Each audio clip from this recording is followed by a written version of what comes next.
questions. All right. So first of all, I'd like to congratulate the Mercury for advancing to the finals. And I want to be clear, this conversation is not about winning or losing. It's about something much bigger. The real threat to our league isn't money, it isn't ratings, or even missed calls, or even physical play. It's the lack of accountability from the league office. Since I've been in the league, you've heard the constant concerns about officiating, and it has now reached levels of inconsistency that plague our sport and undermine the integrity in which it operates. Whether the league cares about the health of the players is one thing, but to also not care about the product we put on the floor is truly self-sabotage. Year after year, the only thing that remains consistent is the lack of accountability from our leaders. Sorry, I had to walk here in my boot. I'm kind of out of breath. The league has a buzzword that they've rolled out as talking points for the CBA as to why they can't pay the players what we're worth. That word is sustainability. But what's truly unsustainable is keeping a good product on the floor while allowing officials to lose control of games. Fans see it every night. Coaches, both winning and losing, point it out every night in pregame and postgame media. Yet leadership just issues fines and looks the other way. They ignore the issues that everyone inside the game is begging to be fixed. That is negligence. At Unrivaled this past February, I sat across from Kathy and asked how she planned to address the officiating issues in our league. Her response was, well, only the losers complain about the refs. I also asked how she planned to fix the fact that players like Caitlin, Angel, and Paige, who are clearly driving massive revenue for the league, are making so little for their first 4 years. Her response was, Caitlin should be grateful she makes $16 million off the court, because without the platform that the WNBA gives her, she wouldn't make anything. And in that same conversation, she told me players should be on their knees thanking their lucky stars for the media rights deal that I got them. That's a mentality driving our league from the top. I have the privilege of watching my husband run a league where he has to balance 100 different things at once. I won't pretend the job is easy, but even with all of that on his plate, he always takes the time to reach out to players when he sees an injury, whether it's Unrivaled or even during the WNBA season. That is what leadership looks like. It's the human element. It's basic integrity, and it's the bare minimum any leader should embody. This year alone, I've gotten calls, texts, and well wishes from so many players across the league. Those moments remind me that sometimes there are things bigger than the results than this game we play.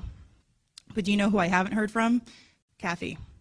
Not one call, not one text. Instead, the only outreach has come from her number 2 telling my agent that she doesn't believe physical play is contributing to injuries. That is infuriating, and it's the perfect example of the tone-deaf, dismissive approach that our leaders always seem to take. I've finally grown tired. For too long, I have tried to have these conversations in private, but it's clear there is no intention of accepting there's a problem. The league has made it clear it isn't about innovation, it isn't about collaboration, it's about control and power. I've earned this platform and I've paid the price to get here, and now I have a responsibility to speak on behalf of the fans and everyone in this league that deserves better. Our leadership's answer to being held accountable is to suppress everyone's voices by handing out fines. I'm not concerned about a fine. I'm concerned about the future of our sport. At some point, everyone deserves to hear the truth from someone who I hope has earned the benefit of the doubt to fight for what is right and fair for our athletes and our fans. We have the best players in the world. We have the best fans in the world. But right now, we have the worst leadership in the world. If I didn't know exactly what the job entailed, maybe I wouldn't feel this way. But unfortunately for them, I do. We serve a league that has shown they think championship coaches and Hall of Fame players are dispensable, and that's fine, it's professional sports. But I will not stand quietly by and allow different standards to be applied at the league level. Thank you.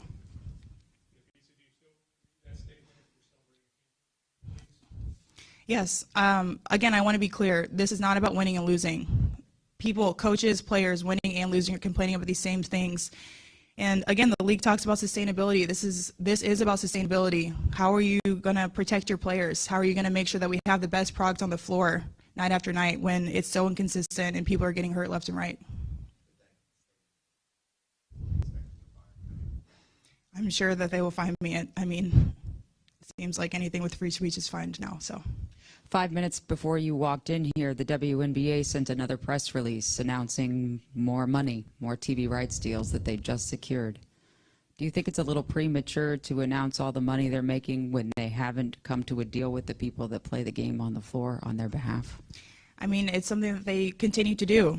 And, you know, but in the same breath, they cry that they don't have enough money to pay the players, that they don't have the sustainability to pay the players when they're selling teams for $300 million, when valuations are going up to almost $500 million. Like, it doesn't make sense to us. It's why we're fighting so hard in our CBA and what we're going to continue to fight for. At what point between, you know, the end of the season and today did you decide that, like, that was how you wanted to open this and, you know, you wanted to prepare something like that? You know, I think, but I think just seeing, like, the response as well, just hearing over and over and over again, we have the best refs in the world, we don't have a problem, you know, none of the injuries are due to physicality in the way that we're reffing. It's an insult to my intelligence, honestly. I've played this game for my entire life, and you think that I don't know what it looks like, how when it's played the way it's supposed to be played. And whether the league believes it has a problem or not, just even acknowledging it to the players would be a step in the right direction. There is clearly a problem. People across the board, coaches, players, winning, losing, fans, everyone can see that there's a problem. Accepting that is the first stage. Like in any support group you go to, acceptance is the first stage. If they could just accept that and say it to us and then put a plan in place to make changes, that would go a long way, just even in the perception of how this is being handled. Because of who you are in this league, this is obviously going to be a big moment. A lot of people are going to talk about this statement. What does this mean for the future of the relationship between the players and the league with potentially lockout conversation happening? I mean, as I said, these are conversations that I've been having in private, and I think it's time that people know what's happening, the way that the league is not valuing us the way that we need to be valued. You know, a lot of us in leadership have seen that as we're in these negotiations, but, you know, as time goes on and these things keep happening, I think it just is time for some of these things to come to light. Some of these statements are absurd, so. Are you speaking for yourself, or do you feel like you're speaking for? I'm speaking for myself. I'm not speaking for anyone else. I'm sure other people feel this way. But I want to be clear, like, I'm speaking for myself. This is how I feel. Do you think Happy underestimates the platform that some of you guys already have on your own? Based on some of the statements she makes, I would say yes. You heard from a lot of other players and other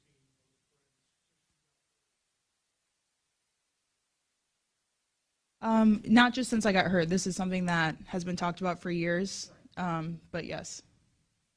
Do you feel like the transparency, I mean, you've mentioned bringing these things to light, officials especially, I mean, you can't even look up box score stats on officials like in any other sport. How much is like the transparency of this league an issue just for it to move forward? It's a huge issue. I mean, we have no idea what the checks and balances are. We have no idea what goes on. I mean, coaches have to send in a review after every game, like on an official. I don't see how it has any relevance to what happens to an official. So that's super frustrating. More kind of like a Lynx centric of it. I mean, there's going to be a lot of questions with the CBA and all of that going forward. Have you thought about what your future is going to look like, whether it's in Minnesota or elsewhere? Honestly, I'm super focused on the CBA right now. I mean, Cheryl knows how much I love playing for her. The city of Minnesota, or the state of Minnesota, I hope knows how much I love playing here. But right now, I'm so focused on the CBA that I haven't thought about it. What is the next step of the CBA for you and the rest of the league, and how do you guys plan to approach this before hopefully a lockout? We're just working really hard to, you know, make sure that we are putting ourselves in the best position to negotiate for what we think is fair. We have a lot of meetings internally, making sure that we're all on the same page, that we're all in lockstep for this, and yeah, just making sure that we're all super aligned. Face-to-face, no. We have a lot of Zoom meetings just because I'm sure now that the season is over, we'll set one of those, but it's just hard, especially at the end of the season. How do you best explain why you're sitting here right now and not preparing for another series? I mean, 2 Sundays ago, you win Game 1 against Phoenix. Clearly, if you had played Game 4, that might have changed the outcome. But what the heck changed in the course of a week? I mean, dropping that game too, Phoenix just outplayed us. I mean, again, credit to Phoenix. Congratulations to them for making to the finals. They outplayed us in this series. Of course, like, do I wish that we had all our healthy players, and do I hope the outcome would have been different? Yes, but there's a lot of teams that can say that. And so, really, I mean, they played better than us in this series. They won the game. And again, to be clear, this statement is not about that. It's not about us winning and losing games.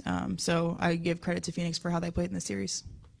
Yeah, before we forget about this, your left ankle, we didn't get a whole lot of details about how badly hurt it is. What exactly was the diagnosis, and could you have played if you guys advanced to the finals?